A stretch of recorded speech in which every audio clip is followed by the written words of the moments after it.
There are a couple of ways that you can treat brain tumours using different approaches, twinning different approaches. So one of them is in terms of synergy, where you use one agent and then you add another agent to that, and that agent, that second agent, will help the first agent along to kill brain tumour cells or to in some way slow the growth of the tumour.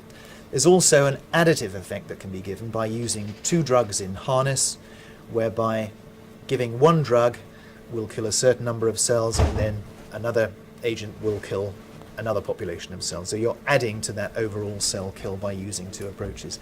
And there are a number of agents that we can use in additive configurations and in synergistic configurations.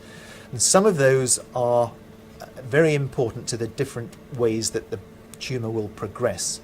So if you give one drug which will be doing one thing, and then give another drug after that on the basis of what the first drug has done, you may have a better outcome. So for example, if we give a drug which is a drug which is depriving the tumour of its blood vascular supply, that will create a low oxygen area in the tumour, and in low oxygen most standard tumour cells will die.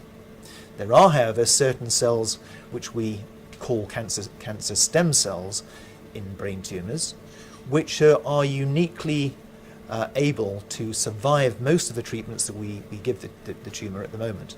And that's because they can survive in low oxygen conditions.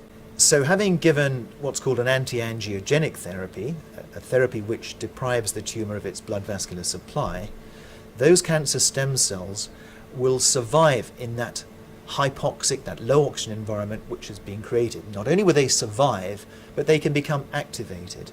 Once they're activated, those cells can spread into the adjacent brain tissue, therefore spreading the tumour further. If that happens, it would be ideal to have an anti-invasive strategy coming in, something which would block the cells invading. And if you stop the cells from invading, generally they will come back into cell division mode. If the cells come back into cell division mode, you can then hit them with a cell cycle specific cytotoxic drug. So by using three drugs or three approaches advisedly, based upon the biological progression of the tumour and their response to each of those agents, you may have a better overall outcome for those patients. So using three drugs in harness rather than one at a time, as it were, or one drug alone, you should have a better scenario for patients.